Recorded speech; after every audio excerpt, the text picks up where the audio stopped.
Jonathan Malthus is an English winemaker in Bordeaux, and he owns the extraordinary multiple sites around property called Chateau Tessier in Saint-Emilion.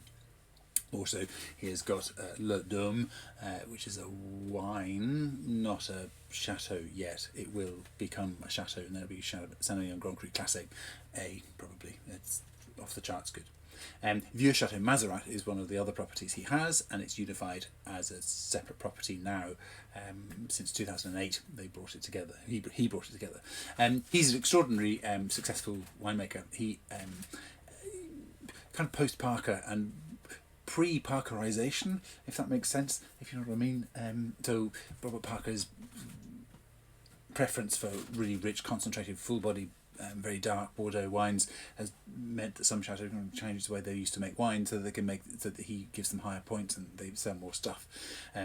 Jonathan Malthus was kind of doing that already, quite popular with Parker, but not overly so, not named anyway. It's a very interesting style, a very interesting project that he has, and the wines that he makes are really, really good anyway. It kind of doesn't really matter. It's nice to know kind of what the other people might say, if you care what other people say.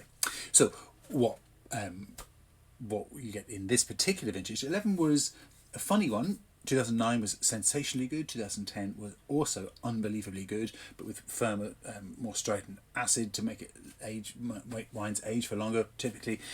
So what happens in 11? Well, actually, some of the properties were really, really good. Learfield Barton, for example, was off the charts good.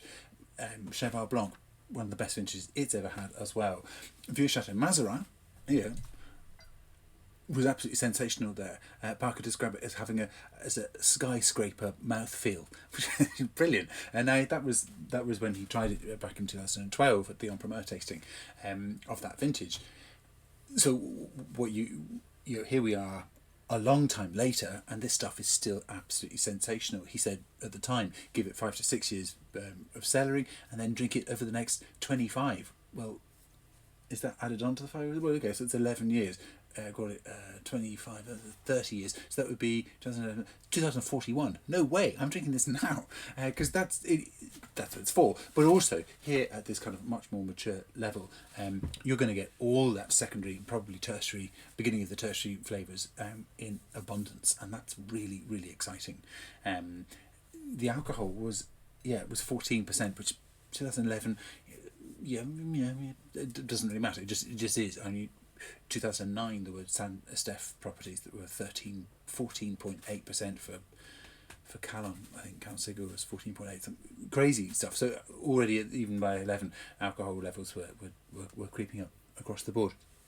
So in terms of flavours, toast, chocolate, oak for sure. In terms of spice characteristics, floral notes, if there are many left, would be sort of violets and sort of rose, concentrated rose buds, and then just huge amounts of black fruit flavour. Not much black currant, but lots of blackberry, lots of plum, lots of overripe black cherry.